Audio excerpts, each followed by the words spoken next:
I'm going to talk now a little bit about improv. My background, I studied at Second City. I'm from Chicago. I started studying improvisation when I was 17.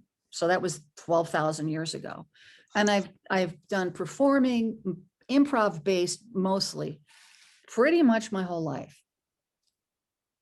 I got into, I've been involved in theater, casting, all kinds of stuff, advertising for many years. But all of that is really watching human behavior. It's kind of studying human behavior. Why do people do what they do, right? When I moved out here, I started doing volunteering with Challenge New Mexico with the horseback riding program. And that was a world I didn't know much about, working with individuals with developmental disabilities. And there went my heart, and my whole life changed. And from there, I did direct care for many years. Then I was a case manager. And then I got, I started to work at the state as an investigator and an advocate. But always what drew me was, who are you? Who is this person? And what do you want? What makes you who you are has always been the greatest part of my job. There was a day when I was in one of our facilities, and the most they're all darling, they're all wonderful. This woman very slowly starts wheeling up to me, sees me. I don't know what she's going to say. And I look at her, I go, "Hi, how are you doing?" She goes, "I want to know, Captain, when are we sailing?" I said, "Well, I don't know. Would you like me to find out?" "Yes, because I want to go." So I will find out and get right back to you. And it dawned on me that that's improv.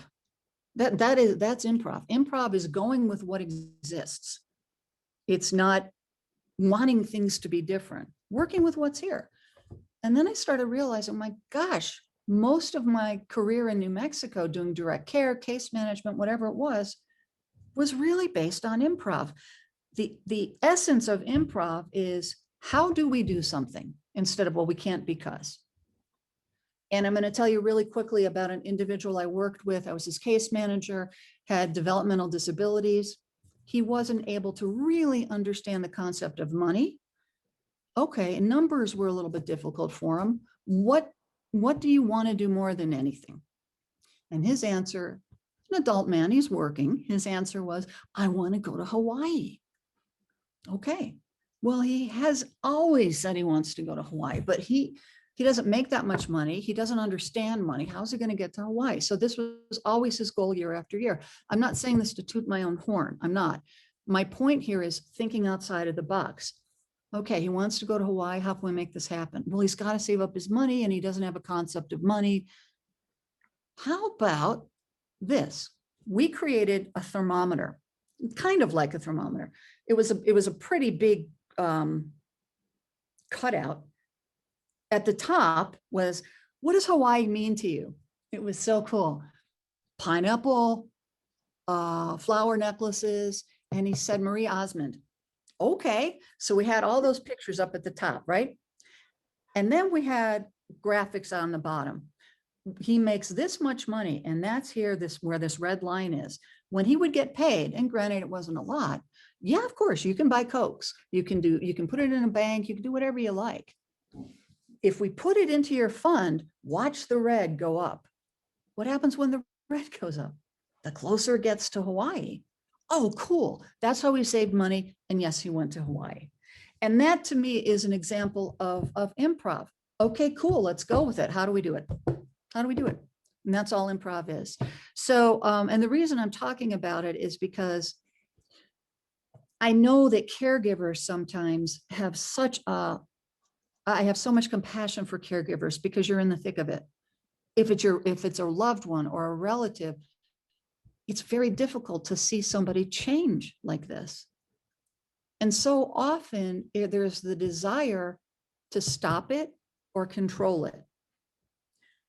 I had a conversation with a friend's mother recently. My friend's mom said she's having a hard time caring for her husband at home.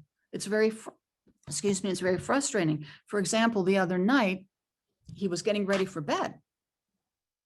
He said, "Good night," and he went to his bedroom by opening up the refrigerator. and wondering, how do I get to my bedroom? Okay. She was so frustrated. Why is he thinking that's his bedroom? I said, I don't know. I don't know. I can tell you probably not to upset you. Although it would be interesting if he was, but he probably isn't. Because what a cool ability, sorry, but what a cool ability to recognize I have dementia, but I'm still gonna mess with you. Sorry, that just strikes me as funny. But work with it, go with it. So what did you do? Well, I shut the refrigerator and I said, no, no, no, no, no. I said, how did he respond? He got very upset. He was clenching his fist. Right. In the world of improv, it would be, oh, okay, well, let's look. I don't see a bed. Do you think a bed would fit in here? Probably not. It also doesn't look too comfortable. It's probably really cold. Why don't we look somewhere else? That's all improv. Redirecting. That's what improv is. But for caregivers, how do you provide care for something that you don't want to see happening? How can you can't necessarily stop it, but you got to work with it. And I do teach classes, improv classes. It's more like just a time to have fun for caregivers, because for that hour and a half, you get out of your own head. For that hour and a half, you don't have to worry about anybody else. You get in it's like anytime you're doing anything creative, as we've been seeing, you get in a different headspace. But it's more than that. You learn how to build on what's already here. In another facility, I recall there was a gentleman who always took the window screen off and climbed out his window in an Alzheimer's unit. Thankfully, this was on the ground floor. We can't have this happen. He's got to stop. Well, he might not stop. So what was the response? Really cool administrator. He said, oh, okay, why don't I go with you? I can help you take the screen off. It's probably the opposite of what you'd think to do. I've got to prevent this. No, let's go out together. Let's go out the window together. Let's do it. Let's go out the window together. And once we're out and we're walking around, what are we doing here? I don't remember. Let's go back in. But it prevents somebody from getting agitated. It prevents you from getting agitated. And in improv, what I explore is, what is the worst possible thing that could happen? Let's go there. Let's make that okay. What do we do? Let's make that okay. And it becomes about something other than you. It becomes, and it's so delicate and so hard to let go of somebody you love. But you don't have to let go of them. You just, I think, let go of your own self to a degree, if that makes sense. And you work with what's present. And by doing that, I think it creates a sense of calm, of things are okay. When we try to control something or prevent it or make it something else, we can feel it. You can feel what that's like. So I find teaching improv, or even just allowing people to do improv when they're caregivers, is so rewarding. So I do have my information. I think you have it. I invite anybody, let me know if you want to try it out. We'll do it. But I think what happens is you get renewed and you get into a different groove, and it's re-energizing. And I think I absolutely think it can change relationships. So I don't know if my time's up or not, but that's what I got. Does anybody have any questions who's willing to speak? I know I would love to try some improv. We got to do a little test the other day when we were gearing up for this. I know I'd love to do that. The story of the fridge, I'd share one at Sierra Vista, that this was actually very scary. We had a gentleman there that he was probably 6'3", 6'4", so pretty big guy, not overweight, but he was a big guy. He jumped over the counter in our kitchen. Wow. He was trying to crawl into the oven that was hot. We were just done with lunch. And here I am, I was walking out of the office, and we were going to do something. And the care partners, who are much smaller than him, were trying to redirect an improv. And it was very intense. But when you were sharing that story, it reminded me of it. And we kept him out of the oven through, honestly, I don't even remember what I was saying, but we ended up redirecting, but it was a good 10 minutes of, oh my gosh, he's trying to get in this oven. It was pretty interesting, but they definitely experienced that stuff. Oh, for sure. One thing that I as an ombudsman that I teach everybody, because the first question is why? Why would he want to go in the oven? Why? Yeah. Guess what? You might not ever know. But if you do know, guess what? You still have to deal with it. Yeah. Is it going to make any difference if you know the reason why? Probably not. So that's how I approach everything. Well, we got to work with it. Yep. So, yeah. One story that I remember, I'm not going to say which facility, but if you've been around enough, you might know, has had animals, and I think still does have some animals. I'm hearing a giggle. And that's okay. I always saw it. Residents loved it. Well, we had a real interesting complaint one day from somebody. Do not want cats in here. Why? They carry diseases, whole litany of issues. Okay, let's one at a time take a look at them. Well, this cat, we can prove, has been to the vet, doesn't carry a disease. My loved one might trip on them. Okay, well, we have staff monitoring where the cat goes, and the cat doesn't seem to be bothering people. Okay. It was a fight. Cats are not okay in this building, but guess what is okay? Donkeys. Can we have a donkey in here?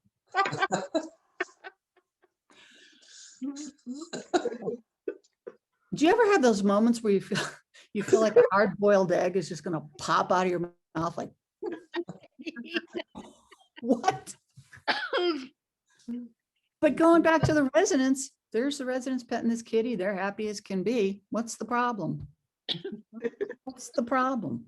So, If it All right, helps, if it helps, the next cat had 9 kittens and Morgan was their delivery doctor. Jeez. I'm reading this from Sally. After you and Quinn do your set, and the idea of passing notes through the Zoom squares and interacting playfully with rope and passing notes cracked me up. And I went to YouTube and looked at Ernie Kovacs. Oh my gosh. Does anybody here remember Ernie Kovacs? Oh, yes. Oh my gosh. My dad used to sit down. You're going to watch the Ernie Kovacs show. Ernie Kovacs was a genius. And what he was, I encourage anybody find his stuff on YouTube. He was great. Okay, so, and the other thing too, I wanted to stress is that when you're laughing is community. Our residents will laugh. They might not, children, little kids might laugh because mom and dad are laughing. You don't have to understand something. It's community. It also feels good and it's healthy. And there's plenty of that in improv. Plenty of that. It's a great opportunity to renew and refresh and go, oh, okay, we're 2 fish and we're on the moon. Go. Go. So. But one thing about laughter, Gail, I found myself in San Francisco with about 3 hours extra before going to the airport. So I decided I was by myself. I said, yeah, I'll take in a movie. So I went to the new Steve Martin movie, but it was like the matinee or something. So there was like nobody there. They were like, I think there were 3 of us in the theater, and you couldn't laugh. There's something about it being in a group, and once the group starts laughing, it builds up. But being in the theater with, like people way down there in the front, maybe they laughed. I couldn't hear them. I was just, it was a very odd experience. Yeah, no, I get you. Laughter it's fundamental. The need to control, I want to say this and then I will shut up, is also very interesting to me. And again, going back to individuals with Alzheimer's and dementia, mother, you remember where your dress is, right? You remember, mom. I don't want to be spoken to that way. No, but we don't want to let go of something. We also have, this is right, this is wrong. Not everybody, and obviously to certain degrees. But to your point, Yuta, years ago, I went to see Fatal Instinct. Dale, I think you'll appreciate this. In my hometown of Chicago, and the theater we went to was a theater that was on the south side of Chicago. Okay. What we encountered was an audience full of people that it was perfectly fine to talk at full volume while you're watching this movie. And my boyfriend at the time, we were like, no, you have to be quiet. And then we realized that's not going to happen.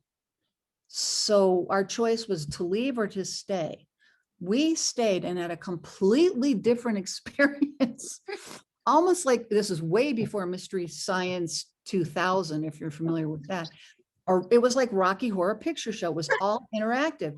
And the quotes, I still remember the quotes, people just talking, people yelling from one end to the next. You got into it. Have you guys all seen Fatal Attraction? Am I going to ruin the ending for anybody? No. There's a tracking shot at the end.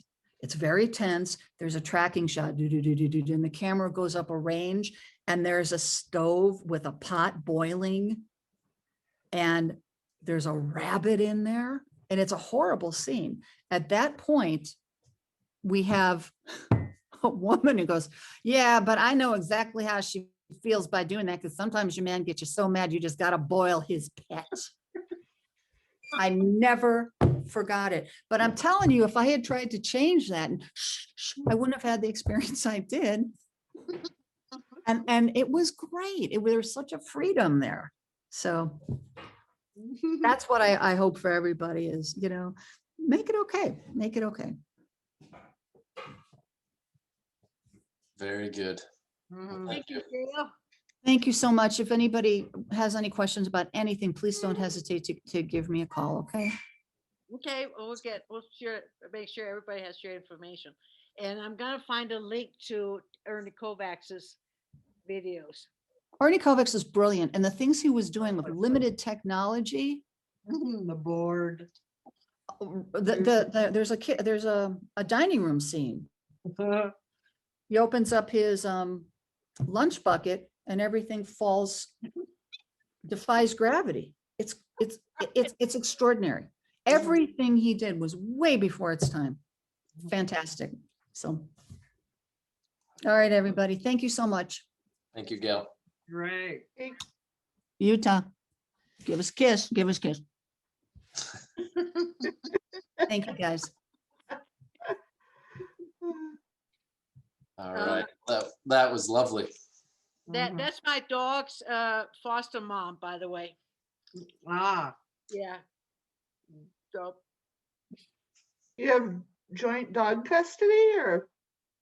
well, I can't take care of her dog. She has 3 of them, and I don't have a fenced-in yard, so that would be havoc in my neighborhood.